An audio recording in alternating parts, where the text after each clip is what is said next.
Welcome to the You Can Man podcast, episode 59. I'm Josh. I'm Tim. And I'm Dave. And on this week's episode, What's Crackin' with Dr. Willard Johnson.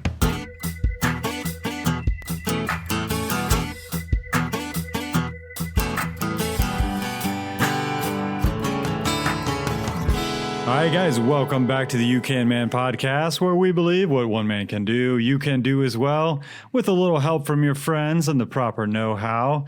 We are all back in the studio once again this week. We're just saying, you know what, COVID, just, you know what, we've had enough. We're fighting the fight. And we're just gonna do some social distancing here in You Can Man World Headquarters, and we're doing just fine. Yeah, we're not hugging it out like we usually do every episode. Yeah. We're keeping our distance. So this week we have Dr. Willard Johnson. He's going to be our remote guest. He's in Alabama, right? Yeah, chiropractor from Alabama. Yeah, we're going to hear from him about all the stuff that he has to listen to. People that think he's like junk science, or other people that think chiropractic can just cure anything, right? Yeah. So tune in. We're going to be asking him all kinds of stuff. But guys, how's it been going? I'm going to go first. Okay. So my torsion spring on my garage door, it broke. No. Whoa, really? Yeah. On one of your garage doors. One of my garage doors. Rich. Yeah, he's got four. I have two garage doors, single garage doors, not double.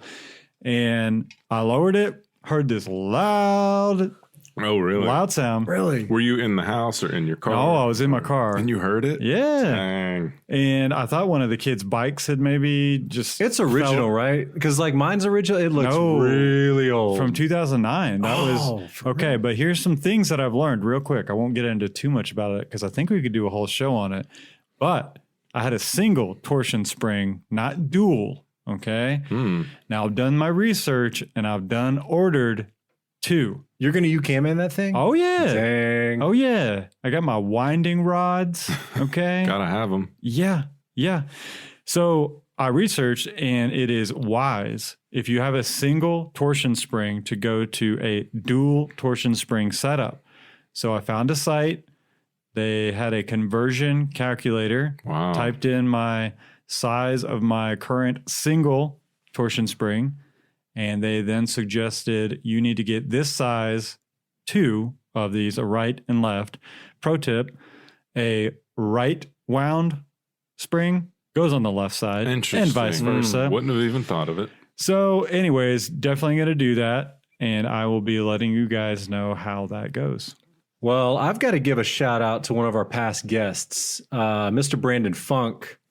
My man, I got to thank him because... Mr. Hollywood? Yeah. Oh, the gift that keeps on giving. Yeah, so recently I got my REI refund check. There you go. Yeah, I feel like you need to send that to Brandon. Is that what it's called? Is it a refund It's check? what do they call it? No, they're a cooperative. Profit sharing. Yeah, profit sharing. So I got like $9 or something. Yeah, and I got my $25 check. Look, I'm still here to say that I'm not on board with it. I don't agree with it, and I don't support being a co-op member. But that's funny. I got my little card, and I was like, okay, I can see a little bit of a benefit here, I guess. You know, $9 to go back in and spend more money. For our listeners who don't know, we had a guest on, and Dave has always been just harping on rant and REI. rave. Yeah, rant and rave because they're so pushy with their, would you like to join the club? And I'm like, no. And they're like, yes, you would. And I'm like, no, I wouldn't. Yeah, so we had a guest on, and he gifted Dave a membership, lifetime membership to REI. Right? Yeah, lifetime membership. I've gotten a lot of wonderful gifts in the past. It's up there, probably in my top 5 of most thoughtful and wonderful gifts I've ever received. So wow! Thank you, Brandon Funk. Yeah, I don't have too much going on. Other than the fact that you ran 21 miles. Seriously, hero. Yeah, wow, thanks for embarrassing me, hero guys. Of the road. Yeah, I went on a run, ran 10 miles from here to Kennesaw Mountain. And I just kept running. I did not trespass on federal property, if you're asking, but I met up with my cousin and one of my brothers, and then we did 11 miles on some trails. So I did a 10-mile run and an 11-mile trail run. And boy, were my legs tired. I mean, am I right, guys? I don't know how you did that. It was hard. The last 5 miles, I was like, I'm only moving forward because these two gentlemen are with me, and I'm not going to fail. They were hurting too. But what's the farthest you had run before that? 18 miles the week before. Okay. Wow. So obviously the next question is, are you going to do the full marathon? Yeah. So I registered for the lottery for the Marine Corps Marathon in Washington, D.C. and was selected.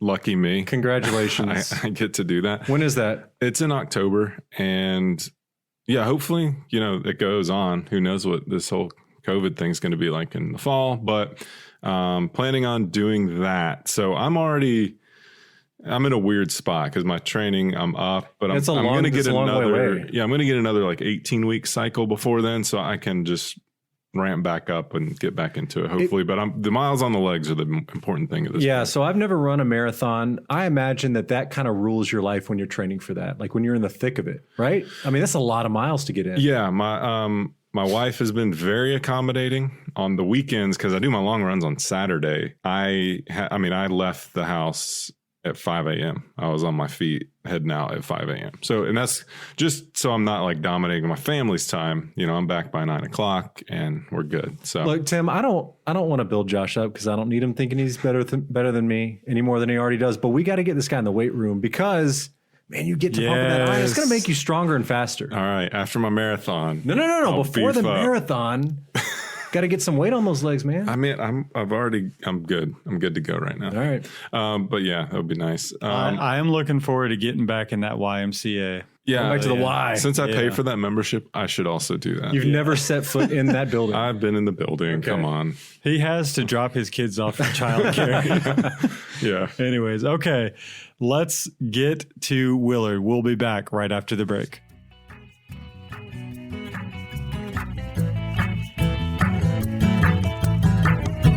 All right, guys, welcome back. We have Dr. Willard Johnson. He is a chiropractor from Coleman, Alabama. And this is going to be really interesting because I don't think I've ever sat down and talked with, well, he's virtual, right? He's remote, but sat down and talked to a chiropractor because I've been, I've never been to a chiropractor. Really? I haven't been to one, no. Okay, so Josh goes regularly. Often. Yeah, I'm in every couple months. Usually if I've injured myself, I'm going in, but I'm an idiot. I haven't gone because I'm stupid. I have aches and pains and you should try it. My right leg is a foot shorter and Willard, I don't know what's going on. I need to go. Well, Willard is going to... You guys live in like the center of the Mecca. Yeah, chiropractic Mecca. And we're going to get into that as well. Yeah, Marietta, Georgia. We got Life University here, so we'll get into that as well. But first, so Willard, say hi to everyone. Hi, guys. All right, and then the first question we always try to ask our guests is, where are you on the DIY scale? So 1 to 10, where are you at? It depends on what we're DIYing. Okay. So, like if it's automotive, right? I'm a 9.5. Oh, okay. Well, before, in my college years and before, I supported myself as a mechanic. I even ran an automatic transmission service for a while. So, if it's automotive, I can do it basically. Okay. When it comes to like household stuff, building and plumbing and wiring and all that, probably solid 6 or 7. Okay. Willard can handle himself, I can tell. Yeah, okay. Well, and I mean, this is a stereotype, but I feel like if you're from Alabama, you start at like a 5.5 on everything. Oh, they're all mechanics. Everybody from, yeah. Am I right? And so, Willard, we want to get into that next thing. And just FYI for everyone, Willard's a member of our Facebook group. He's in there posting a lot, active member in there. Dave and I have actually known Willard like over a decade at this point. And we've just kind of resynced with him in person for the first time here in a while. But Willard, where are you from? How a little bit about how you're growing up and how you got into chiropractic care. Okay. Well, I'm from Coleman, Alabama, which is dead center of the top half of the state of Alabama. Grew up on a farm. My mom was a public school teacher. My dad was a technical illustrator at NASA during the very cool Apollo years. So did he work out of Huntsville? Yes. Awesome. And I can remember as a kid, I got to meet Dr. Von Braun a couple of times. No way. What? Cool. Yeah. It's pretty slick. Yeah. Were you like, hey, Nazi, what's up? No. That's frowned upon. Yeah, they shouldn't be a country. Okay, continue. So, so I grew up working on cars and on the farm, and if somebody in the family, uncle needed to, was doing remodeling or was building a house or whatever, well, everybody showed up and helped. So, I grew up doing, all the stuff. Let's see what else. How did I get involved in chiropractic? Yeah, how did we get from Alabama on the farm to chiropractic care? Well, in my freshman year in high school, it was the first workout of the spring for the track and field season. And, we ran a couple of miles, we ran some sprints and all this. And then I practiced doing some long jumps, and I landed poorly. And I remember I got up and I was walking all hunched over like a little old man. And so my dad took me to see the chiropractor because, we thought, okay, your back's hurt, you go to the chiropractor. And it helped tremendously, but helping the low back pain wasn't a surprise. That's what I expected. So what was a surprise was that my chronic, terrible, horrible sinus problems started getting better, and that got my attention. Okay. Because I didn't understand that. So how does popping my bones make my nose stop running? I don't get that. Okay, well, that is a perfect segue into my question that I really wanted to ask. So I feel like you probably deal with two extremes of two camps of people, right? So the first camp would say chiropractic care, complete just witchcraft, quackery, junk science, to the other extreme of a group of folks that say that chiropractic care can cure any ailment whatsoever, right? So where do you land on that spectrum, and how do you address those concerns that people may have? Well, like most spectrums, when you lay it out like that, both ends of the spectrum are wrong. Right. So here's the thing. As far as safety, and there's been a lot of research into this in the last about 35 years.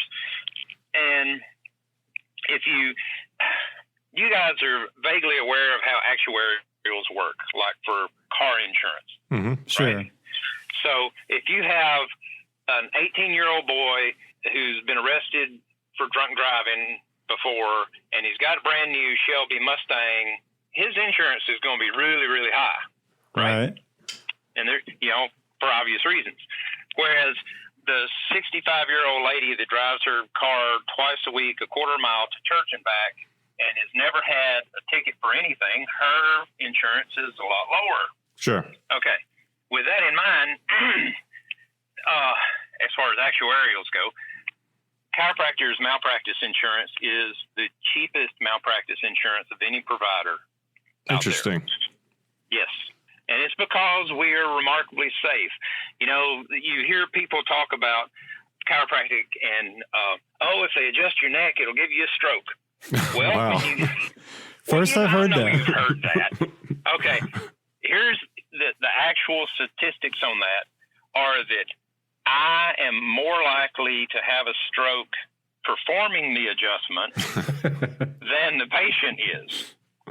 Now, when you consider I've done, 200,000 adjustments, and I haven't had a stroke yet, You're safe, and the patient's going to be safe as well. Absolutely. That's what you're saying. Yeah. Yeah. I mean, and it makes sense. I mean, it's a pretty non-invasive practice. You're not going inside someone's body. Right. And so, that totally makes sense from a safety perspective. And, I do think that is a big concern. I mean, even my wife really wants to go. She actually has never been to a chiropractor, but like just the popping of the neck thing, she's like, I don't know. that alone, I think, is what keeps most people away, because they know they're just gonna twist my neck like crazy. And honestly, it's pretty. If you've never had it done, Dave, you'd flip. It's a little. You would flip, dude. It's pretty crazy because. There are a lot of different adjusting techniques, and so not all of them involve twisting the neck or making things pop real loud. And unfortunately, nowadays we have people watching videos on YouTube. Oh, I bet that's dangerous. And it really is, because you know how YouTube is. If you want somebody to watch your videos, you try to make it dramatic and crazy. And, so it's really not representative of what goes on in an office. Right. So they're trying to probably make the loudest pop possible of somebody's spine or something like that. Oh, yeah. And trying to make it look, traumatic. Oh, my gosh, look what he just did, Yeah. So I'll give real quick, how I got into going to the chiropractor, and I'll have Willard just kind of tag on to the end about, if you have, hesitations about going to a chiropractor, I'll kind of let Willard give his pitch on, what the benefits are beyond what I'm going to talk about. So, Willard, I was kind of like you. I had a back injury when I was about 22, 23, that put me hunched over, couldn't catch my breath for days, went to the ER. It was a injury at work, lifting something. And, they gave me a shot in the rear end, steroids, painkillers. I mean, the medicine they had me take made me sleep for like 2 days solid. And I was just thinking the whole time, I was like, this cannot be, like, that is not treatment of what has happened to me. And so one of my bosses said, hey, go to my chiropractor. And I'd never been. Well, because you didn't, we lived together at the time, and you literally were hunched over. You couldn't talk, you couldn't breathe, and it didn't get better. Like, you went to sleep and you woke up and you were still like, I can't, Yeah, I walked into the office, and at that point I was in a position of like, hey, I don't care what they do. Anybody that says they can get rid of this pain, I'm in. So I didn't even care about my hesitations at that point. So I went. And I mean, the very first adjustment the guy did, it was just a sigh of relief, and my whole body relaxed. And it was kind of, it was so dramatic that I just instantly clicked that, okay, this is another type of doctor that I can be going to, not just the standard doctors I've been to before. So that's kind of how I got into it. And then from there, for me, it's been more of kind of a maintenance thing. And I know that all doctors are different. And, I'm sure, Willard, you've seen some doctors out there that just want to churn through as many patients as possible. And they always want to keep all of them coming back as frequently as possible. The ones I've been to a couple that I trust, that, they kind of let me go at my own pace. If I'm feeling like I need to come in, I come in. They're not really breathing down my neck, trying to get me to come back so frequently. So anyway, that's kind of where I came from. And from a musculoskeletal perspective, it just made perfect sense to me. And I had a big transformation in one visit. I probably only go maybe twice a year. I honestly really only go when I have a problem. Yeah. But it's funny. It's funny. I was going to say, Josh, your story came to mind when Willard told us his story about why he became a chiropractor. That's the second chiropractor that I've heard tell that same story, that they became a chiropractor because they went to the chiropractor. It was so eye-opening. And, it was just they were so impressed by it that, became their life's calling. So Willard, let's have you just get into a little more about, beyond, we covered the safety thing, which I think is awesome. Let's get into a little more, if you want to, kind of not convince somebody, but encourage somebody, hey, give this a try, and what kind of ailments that we can also address. He can convince me, because I haven't ever been, and I'm not opposed to going, but I need a reason to go. Yeah, there you go. Right. Well, most people, when they come to the chiropractor, it's along like what you were just saying, Josh, about they're hurt and they're desperate, and they may have been here, there, and everywhere, and they're still having problems, and they're frustrated, and they just want to feel better. Mm-hmm. So that's how most people come in what you would consider an acute phase, So you have to fix the problem that they have now.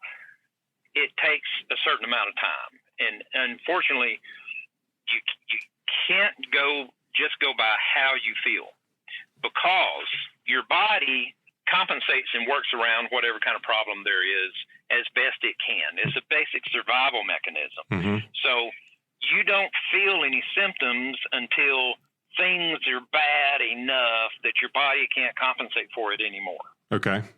Okay.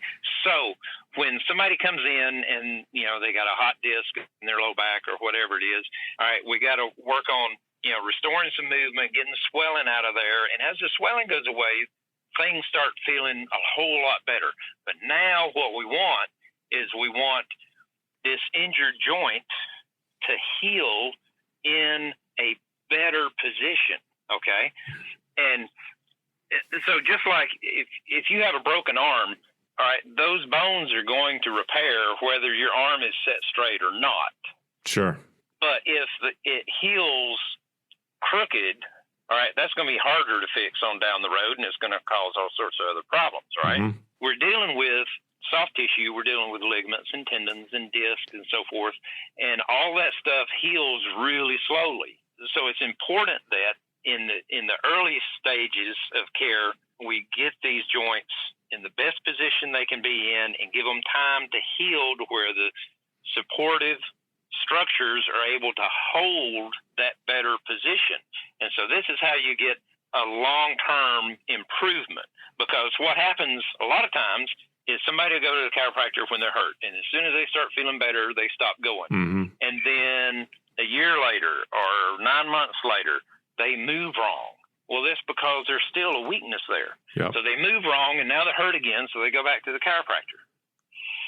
And the way I practice, I feel like, okay, I'm not doing my job unless I help the patient fix this and make it stronger so that, they're not going to get injured just twisting to get up out of their chair or, stuff like that. We want to make things stronger and healthier and maintain the body's ability to perform and work and so forth, rather than just tending to, it's flared up. Well, let's adjust you a couple of times. Okay, now it's settled down again. Go away till it hurts again. I don't think that's a good way to practice. Mm-hmm. Does that make sense? Yeah, absolutely. So you're saying, someone new coming in, they don't have that traumatic injury or that those acute symptoms you were talking about. Right. They're not going to come in the office and feel like a miracle has occurred, after one visit. But if they get on a program and get those adjustments made slowly over time to get their body in a better position, then they're ultimately going to feel better and be able to maintain that better feeling down the road. Exactly. Yep. All right. So let's touch on the kind of the last part we wanted to get into here, which is your kind of specific sports injury prevention or just injury prevention in general. Yeah. And I wanted to tie in, you went to Life University here in Marietta, Georgia, which is, I guess, kind of the country's premier school, is it not, for chiropractic? It's been the biggest for a long time. As far as premier, is either going to be Life or Palmer in Davenport, Iowa. And Palmer is it's the oldest chiropractic college. Okay. So those two, prestige-wise, they kind of go sort of neck and neck. Yeah. Well, how did you enjoy your time in Marietta when you were going to school there? Had a lot of fun. Good. I spent a lot of time stressed out, because I'm going to school and I'm seeing patients in two different clinics, because the school operated a clinic on campus and one downtown in Lucky Street. And I was working. And so, I was doing literally 18-hour days, but still there's something about that age, like when you're in college, you have fond memories of that period because it's such a unique period in your life. All right. So let's get into some basic, all of us around this table are in our late 30s. And so we feel those. Y'all are still kids. We're getting bunch of babies. Well, we're getting up there, Willard. But but we're having, we have those what Dave and I a lot of times will call just the sleep injury. You wake up and you're like, what is happening? What did I do to myself? Just from waking up, or we're at the office and we turn around to stand up and something gives. So, what are some things that, from your perspective, that just a couple quick things that folks can focus on from a health perspective that wise, or in that way? Well, the number one thing is if you're not exercising regularly, you need to exercise, and it's important that you do things that improve mobility and strength. Even though I noticed, Josh, you've gotten into marathon running, which is cool. Trying to. He's not quite there yet. He's running, but he's not doing marathons. Didn't you do like 21 miles? I did. But there you go. Willard's on top of it, man. That was like 2 days ago. Yeah. I pay attention. So, but here's the thing, okay? That can be beneficial for cardio, but I want you to think about the range of motion that your hips and your knees are doing when you're running. Mm-hmm. It's a very limited range of motion. Yes, it is. Okay. When's the last time you squatted all the way down to the floor with your feet flat on the floor? Thank you, Willard. I was telling him right before we went online here, I was like, Josh, we got to get you under a squat rack and get you working out, man. Absolutely. He did. Yeah. Absolutely. And I agree. And Willard, that's a great point because, 21 miles is a pretty long way for most folks. The next day, today, right? Sorry. Today is the next day, but my groin, I am feeling it in my groins, even though you don't really work your groins out when you're running, right. But over that distance, like you said, my flexibility is just not there. Flexibility is huge. And honestly, deep squats are the single most important exercise for maintaining your mobility, your ability to get up and down stairs and so forth. There's even been research recently where they show the single most important thing with older people falling is not it's not a balance problem. It's a strength and flexibility problem. They can't move their legs fast enough to catch them. Wow. So that's why they fall. That makes total sense. So if you want to be able to play with the kids and then later on the grandkids, you got to keep stuff working. All right, that's good. Are you do you know Jocko Willink, the Navy SEAL guy with the podcast? Yeah. He loves the deep squats. He is a deep squat fan. He thinks that is the number one workout that helps him the most. Well, I don't know if you would remember, but on those long days in the Georgia sun, standing on out in the middle of the field doing drum corps rehearsals, my way to rest was to squat on the field. I just squat all the way down. And I vaguely remember you doing that. Do that all the time, man. Y'all got to talk about your drum corps stuff. Well, yeah, let's bring that up. I'm going to bring, about 2 points up here. So, yeah, we did, Dave calls it adult marching band, which essentially it is. That's how I explain it to people who have no idea what, they're like, how did you meet your wife? And I'm like, all right, how much time do you have? All right, here we go. And that's again, the simplest way. Yeah. And what, we like to think at least, and I believe this, the drum corps that we were in, we were pushing, especially for an activity that was just on weekends, we were pushing the physical abilities of our members pretty hard, just by most standards, pretty hard. But what's crazy is the average age in our group was 20-ish, 19 years old. And Willard, how young were you at the time when you were doing this? Well, the last year that I marched, that was, 2014, the average age of the marching members was 20. Mm-hmm. And I turned 50 that year. That's amazing. And I'm just spitballing it here, but I would say probably 3/4 of the group couldn't keep up with Willard. Yeah. Willard was in the top tier of he without problems, never lagged, never had to be out due to injury. And I think that right there just speaks to everything that Willard is pushing. He was a 50-year-old man just blowing away these 20-year-old kids with no problem. So deep squats and motion is lotion. Just keep moving, right? Yeah. Well, let's transition. That's a good transition to your powerlifting because Josh says that you even maybe hold some records. Is that correct? Or held? Well, yeah, I have broken about 40 state records. What? Powerlifting. I think it's 10 state championship titles, and I have 3 national titles. Dang. Wow. So what kind of lifts are they? Is this all around, or are you in a specific? Powerlifting is specifically 3 lifts. Okay. So it's the squat, the bench press, and the deadlift. Okay. Wow. And so you've won a couple national titles for your age group? Yes. Amazing. What is the most you've ever bench pressed? 305.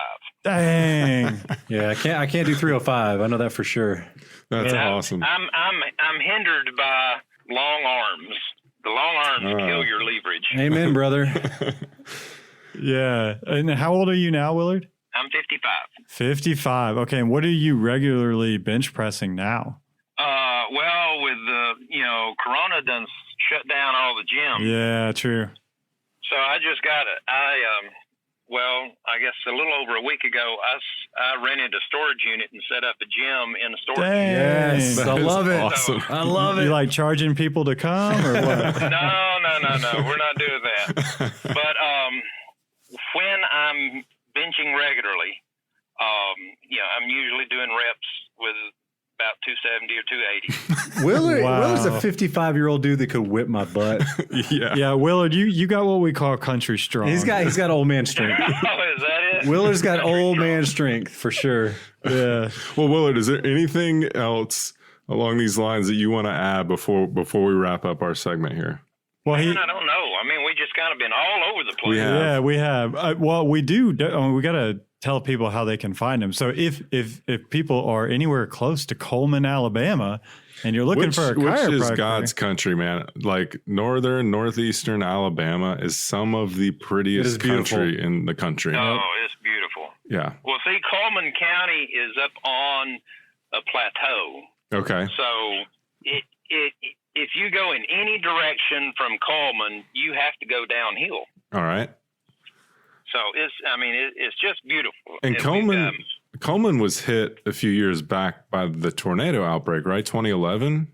2011, yeah. How hammered. How's the city recovered? I mean, it's not a huge city. It's not small, but how's the town doing before COVID? I guess doing great. The tornado went through. It was a Category 5 tornado. Ugh. It went through town about 3 blocks south of my office, which was really scary. But everything that was damaged and destroyed and whatnot has been rebuilt and is nicer than before and so forth. So, if you drive through town, you're not going to see any signs of damage because, everything has just been rebuilt and really That's nice. good to hear.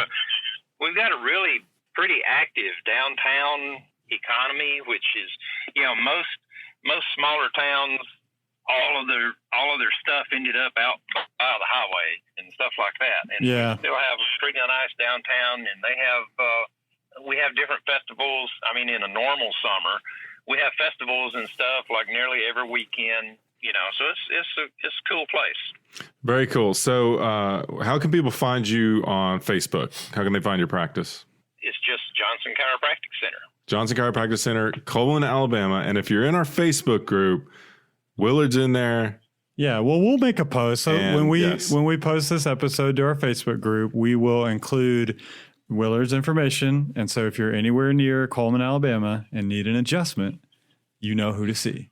Willard, thank you so much. Dr. Willard Johnson, thank you so much for joining us this week. And we really appreciate your insight into the world of chiropractic care. Well, thank you so much. It was a lot of fun. It was good to talk to you guys. It's been great, Willard. Thanks. Have a good one. Thanks, Y'all man. too. Bye-bye. All right, guys, we'll be back after the break.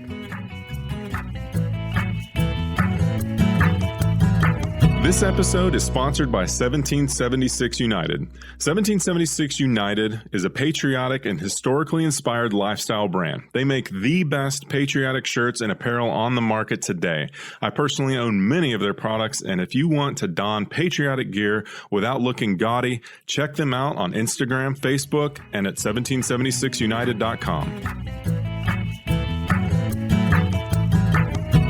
All right, guys, welcome back. Dave is back with the segment. Dave, it's been a minute. It has been a minute. I don't remember the last time I did a segment. No. Man, I think it was like blade sharpening, which was like 2018 or something. It was that. Well, I am back this week. All right. I'm bringing the segment. And so this is going to be another story time by Davey Greenwood. Okay, so I did story time before when I told you guys about how my parents' Jeep Grand Cherokee got flipped. Yeah. I'm always worried because we lived together for a long time. And like whenever you say we have story time, I'm like, okay, we're not going to talk about Josh. Okay. It's not about you all the time, Josh. Okay. Yeah. So no, this time I'm going to tell you guys the story about this bulletproof hoodie. Okay. That I'm wearing right now. Okay, we're going to need to get a picture of this. Yeah, so I'm wearing a hoodie. I would not describe myself as a hoodie kind of guy. Okay, I like to present myself as someone who is employed, and I don't want people. You're very Mark Zuckerberg. I don't want people thinking that I blog about IPAs all day, that kind of thing. So I don't really wear hoodies, but I do own one hoodie, and I love it. I feel like you're talking to me. I am talking to Tim. Tim always has on a hoodie. Yeah, but you don't have that look about you. I always got to have a black hoodie. You do go with, so you're not going to buy this hoodie, but I wish you would, because it's the greatest hoodie ever. It looks stout. So feel it, like the fabric is super thick. Yeah. The reason I bought it is because this company, they make everything in the U.S. I'm not going to name the names because they got to pay me to do that. You know what I'm saying? Right. But anyway, they make everything in the U.S. It's really heavy duty. And at the time when I bought this hoodie, they said, hey, if this thing ever wears out, if it ever tears or breaks, send it back. We'll give you your money back, or we'll give you a new one, whatever. They've since done away with that policy because I'm sure people, abused it. But anyway, I'm here to say that this hoodie is bulletproof. Okay. So I'll paint a picture for you. If you guys don't know, I'm not a hunter, but I do love target shooting, like taking a gun out and shooting targets. Love it.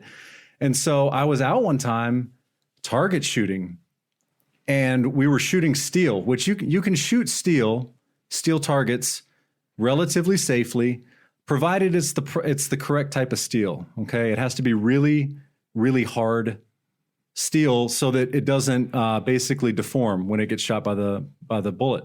Disintegrates the bullet. Right. So that's what happens essentially is the bullet hits the steel. If the steel's hard enough, I believe the minimum type of steel you want to shoot is AR 500, but if it's hard enough, the bullet just explodes on impact, and there's pulverized. It's pulverized. Right. The particles of the bullet go kind of every which way, and they don't come back to the no return to sender sort of thing. Okay, so when we were shooting steel, and I don't think we'd ever shot steel before, and it wasn't the right steel. Okay, I'm just gonna go ahead and tell you that. And it was really soft steel, right? So we're shooting it, and it's getting dented. It's getting all of these, indentations in it from the bullet. The bullets are going through, but it's kind of as Josh said, it's pulverizing the steel. You needed a dad there to say, okay, guys. Yeah, we needed a dad there. Yeah, let's not do this. Now, luckily, I shoot safe, and so I had, hearing protection. I had eye protection on, and so I was shooting safe. But we're shooting this steel that's getting all deformed. I'm shooting at these plates, and I pop a round off, and immediately just feel a sting right on my right nipple. Directly on my nipple. Okay. Also at the same time on the front of my right knee. And so it was like a bee sting. It wasn't, I think there's a misconception out there that a ricochet is going to come back and it's going to blow a hole through you. That just doesn't generally happen. Right.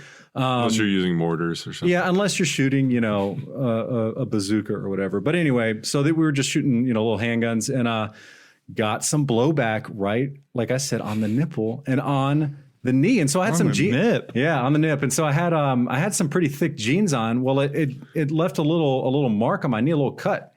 But my hoodie, I'm wearing this hoodie, and you can see see the battle scar right there. Okay. All right. So yeah, it took the round right off the chest, and it's still good to go. I wear this. I always wanted to send like a picture in to the company and say, listen, these hoodies stop bullets. You would get roasted online. I don't think not Look if at this guy shooting with ricochets. Yeah, it wouldn't be good. Anyway, so this shooting the wrong steel. I got a couple messages for the people out there. Number 1, shoot safe. Number 2, wear high quality hoodies. And number 3, shoot hard steel, don't shoot soft steel. There you go. So there you go. Okay, story time with Dave. That was a good one. You're welcome. I don't think it would have been quite as good if it hadn't ricocheted directly on your nipple. So right on my nipple. And what I'm saying is, like, it cut my knee because my jeans weren't up to snuff, but this hoodie protected me. We'll have a nipple. We'll have a nipple count at the end of this episode as well for everyone, because I think you two enjoyed that a lot. Right?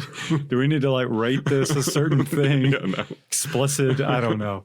Anyways, all right. Guys, thanks so much for joining the You Can Man podcast this week. Hey, our You Can Man Facebook group page has been blowing up. We have more than doubled the amount of members in the past, I'm going to say 2 weeks. We eclipsed 600. We have, I think we're at about 640 at the time of this recording. We just hit 300 on Instagram today. Okay. These are crazy numbers. Crazy numbers for us in the You Can Man group. So we're hoping keep spreading the word, though. We're hoping to expand that, and I'm having a little bit of a hard time keeping up. Dave's having a really hard time because he never goes on. Every once in a while, I'm on there to grace everyone with my presence. Right. Sorry, guys. Anyways, definitely check that out. Tons of helpful information. We would love for you to join that group. And also, thank you guys so much. A couple of you guys have left some nice reviews recently, and we really, really appreciate that. And if you haven't left a review, if you could take some time to do so on Apple Podcasts, that would greatly help us. We'll catch you guys next time.